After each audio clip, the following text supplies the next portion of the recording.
UI Syarif Hidayatullah Jakarta. Di sini saya akan mempresentasikan video praktek PPL 3 siklus 3 saya. Selamat menyaksikan. Terima kasih. Wassalamualaikum warahmatullahi wabarakatuh. Bismillahirrahmanirrahim. Assalamualaikum warahmatullahi wabarakatuh.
Pembelajaran kita ya. Pembelajaran yang kemarin, materi yang kemarin ada yang ingat tentang apa? Tentang apa? Oke, aku masih ingat huruf-huruf. Ada berapa huruf kotoran?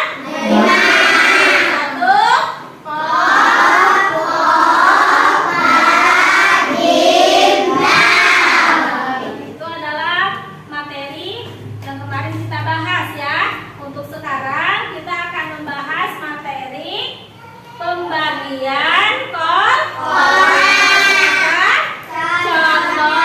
Kita masuk ke materi yang hari ini kita bahas. Sebelum masuk ke materi, kita harus tahu dulu kompetensi dasar ya, atau KD yang harus kita kuasai ya. Dari KD 1, 2, 3, dan 4 ya, yang akan kita pelajari nanti di yang nomor 3 ya. Tapi Ibu bacakan dulu seluruhnya biar kalian paham. Nomor 1, bagian KD 1.2 ya. Menghayati keutamaan membaca Al-Quran secara benar sesuai dengan kaidah-kaidah ilmu tajwid. Yang 2.2, menjalankan sikap disiplin dalam menjalankan kewajiban. Yang 3.2, memahami hukum bacaan Quran ya. Ini akan kita pelajari. Kita akan membahas IPK atau indikator pencapaian kompetensi ya, dari 1.2 ke bawah, 1, 2, 3, 4 ya. Nanti fokus kita di 3 sama 4 ya. Tapi sebelum itu kita harus tahu dulu dari awal ya, IPK-nya yang harus kita kuasai. Yang pertama, 1.2, terbiasa membaca Al-Quran sesuai dengan makhraj dan tajwidnya. Yang ke-1.2, menanamkan kesadaran bahwa membaca Al-Quran harus sesuai dengan makhraj dan tajwidnya. Yang selanjutnya, ini adalah tujuan pembelajaran ya. Setelah melakukan kegiatan verification, peserta didik dapat menyadari pentingnya membaca Al-Quran secara benar dengan kaidah-kaidah ilmu tajwid dan makhrajul huruf ya. Selanjutnya, setelah melakukan kegiatan verification, peserta didik dapat menyadari pentingnya menanamkan kesadaran bahwa membaca Al-Quran harus sesuai dengan ilmu tajwid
Assalamualaikum anak-anak. Bagaimana kabar hari ini? Semoga baik-baik saja ya, dalam keadaan sehat walafiat. Salam hanya dengan Allah Subhanahu wa Ta'ala. Amin amin ya rabbal alamin. Anak-anak, kali ini kita akan mempelajari kalkula subro dan kalkula kubro. Nah, mari kita lanjutkan. Nah, anak-anak, sebelum kita mempelajari kalkula subro dan kubro, kalian harus mengetahui apa itu kalkula. Nah, ini adalah huruf-huruf kalkula. Ada qaf, ta, ba, jim, dal. Atau ada juga yang menyebut qatbu jadin.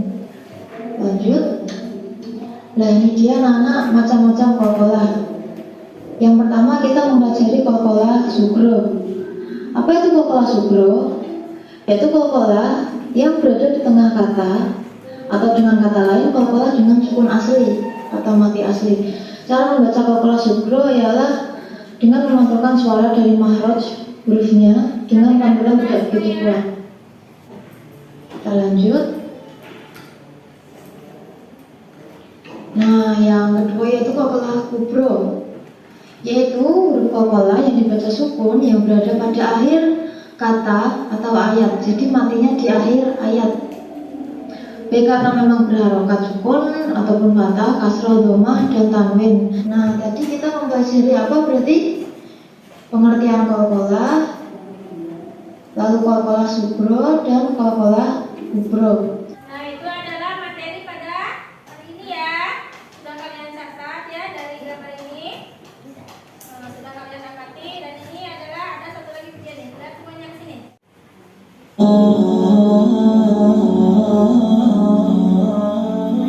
Huruf qalqalah 5 hurufnya dipantulkan jika dibaca. Ada sughra, ada kubra. Baju di toko mudah mengingatnya. Ada bacaan qalqalah sughra. Qalqalah sughra adalah apabila huruf qalqalah mati atau sukun di tengah kalimat, maka dibaca mantul. Contohnya matubadun. Sudah kalian lihat ya, sudah kalian amati gambar dan video depan ya. Sekarang kita identifikasi ya, apa yang muncul atau masalah apa yang muncul dari video dan materi atau gambar yang kalian lihat. Apa? Pengertian kalkula subro. Boleh, pengertian kalkula subro. Apa lagi? Contoh bacaan kalkula subro.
dari kelompok 1 ya.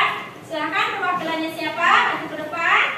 Dipresentasikan hasil diskusinya dari kelompok 1. Nih. Ganteng-ganteng ya, cakep-cakep, coba lihat ini semuanya. Membahas tentang